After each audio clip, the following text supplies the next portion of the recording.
In 2003, I finally moved to the United States. My parents passed away a few years ago, which were my last relatives that lived in Peru. For the first time in my life, I feel safe enough to speak about this.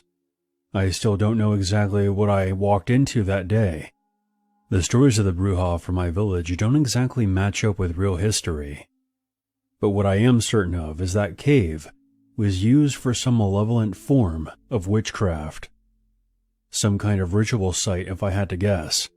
Those tiny dolls with spikes in their heads. Those bones that littered that cave. And that evil voice coming out of that little girl's mouth have stayed with me ever since. I'm fairly new to this channel, so if anyone listening has their own theories about my experience, I would love to hear them. This happened a few years back, outside of my workshop in Phoenix. I'm the guy you call when something with an engine breaks down. I've always been good at fixing cars, lawnmowers, and even off-road vehicles. So when my buddy calls me up and asks me to help him fix up this old dune buggy he bought off Facebook Marketplace, I said sure. He would have to pay, but sure. I knew a thing or two about dune buggies, and my friend had bought a piece of shit. But since I'm such a nice guy, I spent the next couple of weekends welding, swapping out parts, and getting it running again. The day finally came for me to test out my work. I told myself I would just do a short loop, nothing crazy, stay within a mile or two of the workshop, so I could walk back if anything went wrong. Of course, things went wrong. The buggy left me stranded maybe a mile out into the desert. Engine just took a dump, no warning. I tried everything I knew, but it wasn't starting. No cell service out this way either.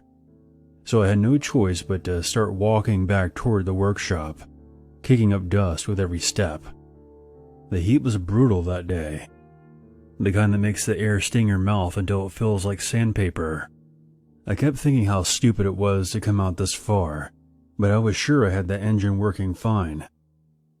I figured I'd be back at the shop in 20 minutes tops, and I'll have to come back with my truck. About 10 minutes into the walk, I noticed something odd in the sky. A single dark cloud, very small at first. I can't explain how jarring that is to see, just hanging there in the sky.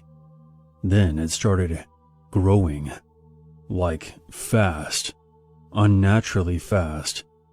In less than a minute, it had spread out and swallowed the whole sky above me, turning everything gray and heavy. The wind picked up hard, and all of a sudden, the desert was getting pelted by rain, loud drops hammering the sand. Thunder cracked so loud, I actually covered my ears and fell to one knee. I started running, not because I was scared, but because for one of only a handful of times in my life, I didn't want to get drenched. As I looked up toward a sandstone peak off in the distance, I saw something. A figure standing at the very top, perfectly still. Over the howling wind, I could hear something else. A low, rhythmic chanting. It didn't sound like any language I had ever heard. It rose and fell with the wind, almost like it was calling to the storm. Lightning started striking the ground around me, way too close for comfort.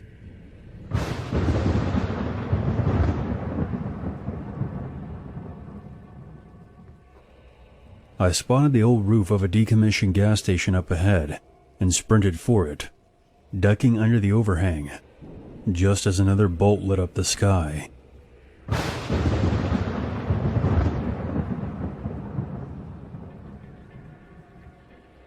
I stood by one of the gas pumps, breathing hard, watching the rain come down in sheets. The chanting seemed to grow louder now, even though I was under cover. I kept scanning the ridge, but the figure had vanished into the downpour. I waited there, soaked, breathing hard. The storm was violent, but it only lasted for a few more minutes. Then, just like that, the clouds started breaking apart, and the rain stopped, and the thunder faded. The sky cleared like nothing had happened. I stepped back into the sand and immediately noticed something was not right. I was still wet, but the ground was bone dry. The sand looked exactly like it had before the storm broke out. There were no puddles, no damp patches, nothing. I pulled out my phone and checked the weather forecast. Clear skies, 0 chance of rain. The same forecast it had been all day. I stood there for the longest time, heart still pounding, trying to make sense of what I had just seen. The figure on the peak, the chanting, the way the single cloud had exploded across the sky and then vanished without leaving a single drop on the ground. It felt like something deliberate. I eventually made it back and grabbed my truck and towed the doom buggy back to the workshop. It was a clogged filter if you were curious. Fixed the engine the next day, and that was that. I still think about that phantom storm every now and again. Rain clouds don't just swallow the entire sky in seconds and then vanish without leaving a trace. And then there was that chanting. That figure standing up on the sandstone, almost like it was calling the storm down on purpose. I don't know what it's all about, but something tells me that this might be witchcraft related. Definitely not something I fuck with. Ever since, I make sure not to go too far out when I'm test driving something.